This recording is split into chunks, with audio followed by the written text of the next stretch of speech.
College buni fibro section part te hakne ka video tang nya pe ya ka result chong kini ki candidate declaration of result kene office of the captain Williamson Sangma State University Meghalaya. On the basis of the interview conducted for the post of professor, associate professor, assistant professor of Captain Williamson Sangma State University Meghalaya, the following candidates are declared to have been selected as indicated below.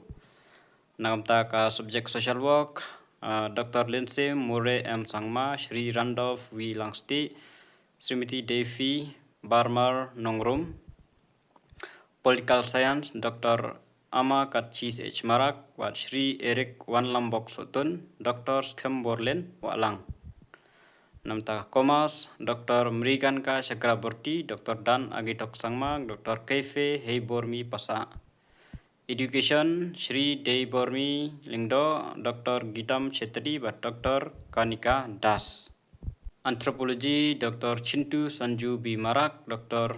Will House C. Nuo Nelly, and Dr. Mary R. Marak. Namtaka Geography, Dr. Bring Blessing L. Rentatiang, Shri Prangshai Nyota.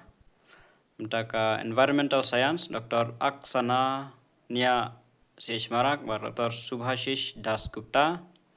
English, Dr. Sammedia Wan Kupar De Cruz Wanba, Pat Shri Jarim R. Marak. Namtaka Philosophy, Dr. Dominic Meyoho, Dr.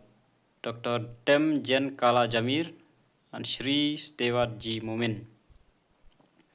Sociology, Dr. Sharalyn Krimujat, but Sumiti Andre Besley Agitok Sangma.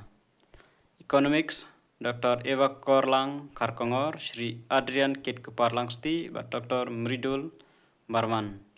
Namtaka History, Dr. Sangra A. Sangma, Dr. Donbert Sangma.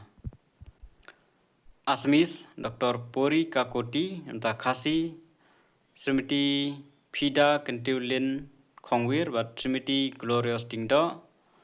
Namtaka Garo, Dr. Barbara S. Sangma, Shri Venebet C.H. Marak, but Dr. Amanda Aski McDonald Momin. Candidate will be intimated via email. Tangina iknyubutip, Kulishibun.